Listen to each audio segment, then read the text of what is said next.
नमस्कार, आप देख रहे हैं एनबी न्यूज़ 24/7 नीलम बोध के साथ और साथियों, आपको जानकर आश्चर्य होगा क्योंकि तमाम तरह के लोग तमाम तरह की बातें करते हैं, लेकिन जम्मू-कश्मीर में बुद्ध पूर्णिमा का कार्यक्रम वास्तव में एक चौंका देने वाली बात है।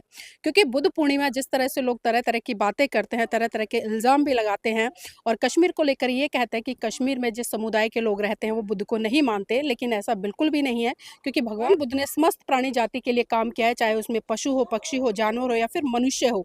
तो कश्मीर कैसे उस चीज़ से अछूता रह सकता था? तो आज इसी कड़ी में यहाँ पर बुद्ध पूर्णिमा का पहला कार्यक्रम डोडा में आज आयोजित किया गया है और मेरे साथ में तमाम महिलाएँ हैं। इन महिलाओं ने बढ़-चढ़ कर यहाँ पर अपना सहयोग दिया है और बहुत सारी महिलाएँ हैं, काफ़ी जागरूक हैं और समय-समय पर आप देखते हैं कि महिलाएँ जब महान पुरुषों को पढ़ती हैं, तो समझती हैं तो समाज में आगे आकर निकलती हैं और प्रतिनिधित्व भी संभालती हैं। इस कड़ी में मेरे साथ में कुछ महिलाएँ हैं, उनसे जुड़ने का प्रयास करूँगी और जानने का प्रयास करूँगी कि जो आज का कार्यक्रम है, उनको कैसा लगा और इस कार्यक्रम से क्या सीखा? आपका नाम क्या है? प्रियंका। प्रियंका क्या करते हो? मैं 11th क्लास में पढ़ती हूँ। 11th क्लास में पढ़ते हो। अच्छा ये बताइए आज यहाँ पर बुद्ध पूर्णिमा सेलिब्रेट की गई है तो कैसा लगा? बहुत अच्छा लगा। आज से पहले कभी जाना था जो बातें आज हुई हैं? नहीं जाना थी। पहली बार सुनी हैं? हाँ, अच्छा बाबा साहब को जानते थे आज से पहले? हाँ। जानते थे? क्या जानते थे उनके बारे में थोड़ा बताएँ? उनने मतलब कि कॉन्स्टिट्यूशन को लाया था, मतलब कि ओ पढ़ने का लिखने का अधिकार दिया था। तो बस। बस इतना ही जानते हैं। चलिए ठीक है। देखिए बच्चे हैं और बच्चे अभी सीख रहे हैं। आपका नाम क्या है? मेरा नाम है अनीता राय। अनीता राय जी आज कार्यक्रम हुआ तो पहले थोड़ा-सा उस पर विस्तार डालें। कार्यक्रम कैसा लगा और इस कार्यक्रम को करने का उद्देश्य क्या था? क्योंकि आप लोग खुद आयोजक कमेटी में थे, तो थोड़ा-सा ये बताएँ?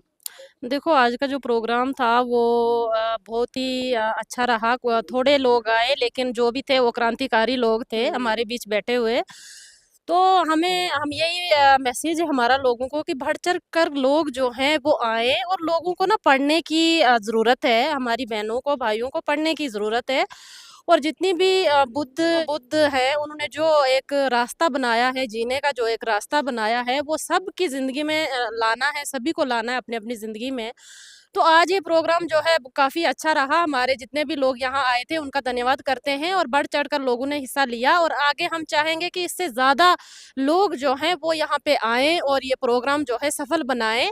हमारी यही उम्मीद है और हम चाहते हैं कि हमारा पूरा देश, हमारा पूरा भारत जो है ये बुद्ध को समझे, बाबा साहब और बुद्ध की जो विचारधारा है उनको समझे, उनको पढ़े, तभी जाकर हमारा जो है उद्धार हो सकता है। वरना ऐसे हम उनको पूजने या उनको अगरबत्ती जलाने से कुछ नहीं होने वाला या उनकी बातें करने से कुछ नहीं होगा या अम्बेडकरवादी बनने से कुछ नहीं होगा, जब तक उनकी विचारधारा जो है हमारे अंदर हम अपने अंदर नहीं लाएँगे। जी। अच्छा भगवान बुद्ध की विचारधारा क्या थी? क्योंकि तमाम लोग कहते हैं कि भगवान बुद्ध की विचारधारा ये थी, लेकिन उस पर खुलकर चर्चा नहीं करते। तो ऐसी कौन-सी विचारधारा थी जिसको आज कहीं न कहीं लोग अपना रहे हैं और आगे बढ़ रहे हैं? और वर्तमान समय में अगर हम बात करें पूरे विश्व में कम से कम 55-56 देश ऐसे हैं जो बुद्ध की विचारधारा से लबालब है, उनके आइडियोलॉजी पे चल रहे हैं और अपना काफ़ी विकास कर रहे हैं। तो वो विचारधारा कौन-सी? थोड़ा ये बताएँ? देखो विचारधारा ये थी कि सभी जितने भी इंसान हैं वो सब बराबर हैं। हुँ। कोई ऊँच नहीं, कोई नीच नहीं, सभी जितने भी मानवता हैं वो सारे के सारे बराबर हैं क्योंकि हम देखते हैं कि जो ब्राह्मणिकल वर्ण व्यवस्था थी उसमें 4 जो वर्णाश्रम बनाए गए थे, जैसे फर्स्ट में बनाया गया कि जो ब्राह्मण थे वो सबसे ऊँचे थे। भई उसके बाद क्षत्रिय, उसके बाद वैश्य और उसके बाद शूद्र जो हैं, तो ब्राह्मणिकल जितनी भी वर्ण व्यवस्था थी उसमें समानता की बात हमको कहीं भी देखने को नहीं मिलती। तो हुँ। इसीलिए हम कहते हैं कि बुद्ध ने कभी ये नहीं बताया कि ऊँच-नीच या कोई बड़ा या कोई ऊँचा है। उन्होंने बोला कि सारे इंसान जितने भी हैं वो सब बराबर हैं। ये चीज़ जो है ये ही चीज़ एक है कि भई हम जब इंसान हैं तो फिर हम जातियों में कैसे बँटे? तो जी। हम चाहते हैं कि सारे लोग जो हैं वो बुद्धिज़्म को मानें, बुद्धिज़्म को अपनाएँ। उसमें एक जीने का एक रास्ता है। आपने किसी को भगवान नहीं माना। बुद्ध ने खुद कहा है कि भई मुझे आप भगवान मत मानो, आप आपो दीपो बहो, कि अपने दीपक आप खुद बनो। पहले आप उस चीज़ को मानो, उस चीज़ को संघर्ष करो, उसको अपने अंदर धारण करो। हुँ। सोचो समझो बस सोचने की शक्ति जो है वो लाओ। जब आपको अच्छा लगेगा या उसी चीज़ पे आप जो हैं वो आगे बढ़ जी। सकते हैं। अच्छा अनीता जी, अभी हम देख रहे हैं वर्तमान समय में बाबा साहब को लेकर बहुत सारे लोग ये कहते हैं अपने आप को कि हम अम्बेडकरवादी हैं। लेकिन जब हम देखते हैं वही अम्बेडकरवादी अपने घर में तरह-तरह के कर्मकांड, पूजा-पाठ करते नज़र आते हैं। उनकी महिलाएँ उसी संस्कृति को ढो रही है जो कहीं न कहीं ब्राह्मणवाद को बढ़ावा देती है, मनुवाद को बढ़ावा देती है और उन्हें स्थापित करती है। तो ऐसे अम्बेडकरवादियों को क्या कहेंगे? क्या वो वास्तव में सही अम्बेडकरवादी है या फिर ढोंग करते हैं दिखावे का? बिल्कुल ढोंग करते हैं और दिखावा करते हैं और लोगों को गुमराह करने की बात है, ऐसा कुछ नहीं है। बाबा साहब ने कहा था या बुद्ध की हमें विचारधारा को जब अपनाना है, हमें कोई भी कर्मकांड करने की ज़रूरत नहीं है, ना किसी को पूजने की ज़रूरत है, हमने खाली पढ़ाई करनी है, उसपे सबसे बड़ी चीज़ है अमल करना। जब हम अपने जीवन में अमल करेंगे, उन चीज़ों को लाएँगे तो तभी हम बुद्धिज़्म को अपनाएँगे। जी, अच्छा आज एडवोकेट जय भीम प्रकाश जी ने धम्मपद पर काफ़ी चर्चा की है और खुलकर विस्तार डाला है कि जो भगवान बुद्ध का मूल धम्म है, वो लोगों को किस तरह से व्यवहार में धारण करना चाहिए क्योंकि जब तक चीज़ें व्यवहार में नहीं आएँगी, लोगों को कैसे पता चलेगा? क्योंकि प्रथम जो दृष्टि होती है, वो व्यवहार ही होती है व्यक्ति का। तो जो प्रथम वर्ष का कोर्स है धम्मपद का, क्या आप वो करेंगे? ज़रूर करेंगे, हम कोशिश करते हैं कि हमारी जितनी भी बच्चियाँ या बहनें यहाँ पे आई हैं, उनको करना चाहिए क्योंकि आजकल का पता है क्या सोशल मीडिया का ज़माना है। वो ज़माना नहीं रहा कि हम घर बैठे हैं तो हम यहाँ पे हर व्यक्ति को देख सकते हैं, चाहे वो बाहर हो, चाहे फ़ॉरेन में हो या इंडिया में हो या दिल्ली में हो या बम्बई में हो, तो हमें कहीं जाने की ज़रूरत नहीं है। आपने खाली अपने मोबाइल को खोलना है और आपने उस चीज़ को वहीं ऑनलाइन जो है वो करना है और हर व्यक्ति को जिसको एक अपने मन में है कि नहीं मैंने इस चीज़ को जानना है तो इसके लिए बड़ा ही ज़रूरी है और जानना भी चाहिए मुझे लगता है। जी, बहुत-बहुत साधुवाद हमारे साथ जुड़ने के लिए। यहाँ पर और भी महिलाएँ हम थोड़ा-सा उनसे भी जुड़ेंगे। मैं कहूँगी थोड़ा छाया में आ जाएँ क्योंकि पहाड़ों की ठंड जितनी अच्छी लगती है, उतनी धूप भी बड़ी खतरनाक लगती है। आपका नाम क्या है? मीना देवी। मीना देवी जी, आज कार्यक्रम हुआ, तो पहले ये बताएँ कार्यक्रम कैसा लगा?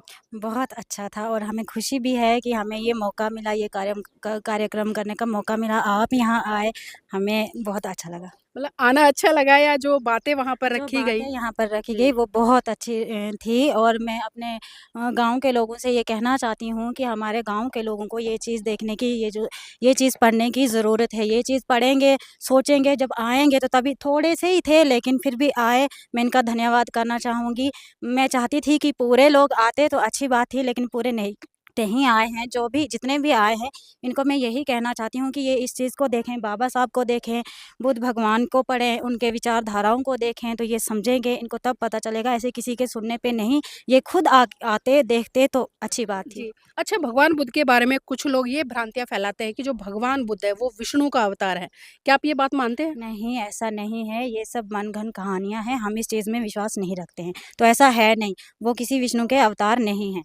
मतलब बुद्ध एक साधारण व्यक्ति थे और मैं बता दूं अगर कोई भी व्यक्ति जितना बुद्ध ने तपस्या की जितना ज्ञान अर्जन किया जितनी साधना की अगर कोई साधारण व्यक्ति यानी कि अगर ये भी उस मार्ग पर चलते हैं तो ये भी बुद्ध बन सकते हैं ये भी बोधिसत्व की जो उपाधि है उसको प्राप्त कर सकते हैं तो इसलिए जो लोग भ्रांति फैलाते हैं कि भाई जो भगवान विष्णु है वो बुद्ध का अवतार है तो ये बिल्कुल सरासर गलत है और ऐसी अफवाहों से बचना चाहिए आप बुद्ध को पढ़िए समझिए और अपने व्यवहार में उतारिए तो आपको पता चलेगा कि जो बुद्ध की विचार है किस तरह से आपका कल्याण करती है आदरणीय जी ये भी जानना चाहूँगी क्योंकि यहाँ पर तमाम चीज़ों को लेकर चर्चा हुई और एक खास चर्चा ये भी थी कि जब तक हम सीखेंगे नहीं क्योंकि जब हम बोलते हैं कि बुद्धिज़्म के सिद्धांत क्या है बहुत सारे लोगों को पता नहीं होता है लेकिन अपने आप को बौद्ध तो कहते हैं कि हम बुद्ध को मानते हैं बाबा साहब को मानते हैं लेकिन जब बातें पूछते हैं तो वो बातें नहीं पता चलती तो आज आदरणीय वकील साहब ने यहाँ पर तमाम चीज़ों पर प्रकाश डाला है तो जानना चाहूँगी जो प्रथम वर्ष का कोर्स है जो धम्मपद का है जिसमें कि बेसिक बुद्धिज़्म की जानकारी है तो क्या वो सीखेंगे हाँ, सीखेंगे। चलिए बहुत-बहुत साधुवाद और मेरे साथ में एक प्यारी-सी बिटिया भी है, मैं उससे भी जुड़ूँगी। वो थोड़ा धूप से बचकर इधर-उधर हो रही है। नाम क्या है बेटा आपका? सिमरन। सिमरन क्या कर रहे हो अभी?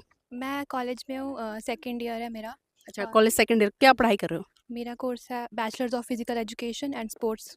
जी, अच्छा स्पोर्ट्स पर्सन है। अच्छा तो ये बताइए आज यहाँ पर बहुत सारी चीज़ें हुई हैं, क्योंकि बुद्ध को लेकर बहुत सारी चीज़ें होती हैं, लेकिन मैं आपसे जानना चाहूँगी क्योंकि अभी आप यूथ हैं, तो बाबा साहब को किस तरह से जानते हैं? क्या लगता है आपको अगर बाबा साहब भारत में पैदा नहीं होते और भारत का संविधान नहीं लिखते और उसमें वो हक अधिकार नहीं देते जिसके कारण बेटियाँ घर से निकल कर मतलब आसमान तक उड़ान भर रही हैं, तो क्या लगता है आज आप कॉलेज में जो एजुकेशन ले रही है वो ले पाती? जी, बिल्कुल नहीं, जैसे कि सब जानते हैं कि बाबा जी जो है वो हमारे फादर ऑफ कॉन्स्टिट्यूशन है, तो अगर वो यहाँ पे पैदा नहीं होते, कहीं बाहर दूसरी कंट्री में पैदा होते, तो शायद हमारी जो कंट्री है, वो इतना डेवलप नहीं होती। वुमेन्स स्पेशली वुमेन्स जो है उनको वोट का अधिकार नहीं होता, जैसे कि हम लोग सब वोट दे दे पाते हैं, सब लोग एजुकेशन है जो है वो प्राप्त कर पाते हैं। आज जैसे मैं हूँ, मैं भी कॉलेज में नहीं होती अगर ये सब होता। तो हाँ, ये है कि सब लोग को जो है वो इस चीज़ की अवेयरनेस होनी चाहिए, सब लोग को पढ़ना चाहिए कॉन्स्टिट्यूशन के बारे में, ज़्यादा से ज़्यादा नॉलेज होना चाहिए, स्पेशली वुमेन्स को। हाँ। अच्छा क्या आप अंधविश्वास को मानते हैं? जी नहीं, अंधविश्वास को तो नहीं। अच्छा ये अंधविश्वास है होता क्या है? ये जस्ट लोगों की मिसकंसेप्शंस हैं किसी चीज़ को रिलेटेड, जैसे मतलब बिना जाँच भगवान, पड़ताल गॉड के। वगैरह। हाँ। तो अपने जैसे बच्चों को क्या संदेश देंगे? मैं यही चाहती हूँ कि सब लोग जो हैं इस सेशन का पार्ट हों, जैसे कि ये अलग-अलग स्टेट्स में ये सेशन होता है, ज़्यादा से ज़्यादा वहाँ पे जाएँ और सीखें क्या क्या उनसे जानकारी प्राप्त करें कि क्या हो रहा है, क्या मोटिव है इस सेशन का। तो बस यही चाहती हूँ कि सब लोग जो है इस सेशन का पार्ट हों। जी, अच्छा यूथ हैं और यूथ होने के नाते मैं एक सवाल ज़रूर लेना चाहूँगी क्योंकि बहुत सारे आज के जो यूथ हैं, वो भ्रांतियों में जी रहे हैं, वो चमत्कारिक चीज़ों पर विश्वास करते हैं, काल्पनिक चीज़ों पर विश्वास करते हैं। वो सोचते हैं कि हम ये उपवास करेंगे, पूजा-पाठ कर लेंगे तो हमें बहुत कुछ मिल जाएगा।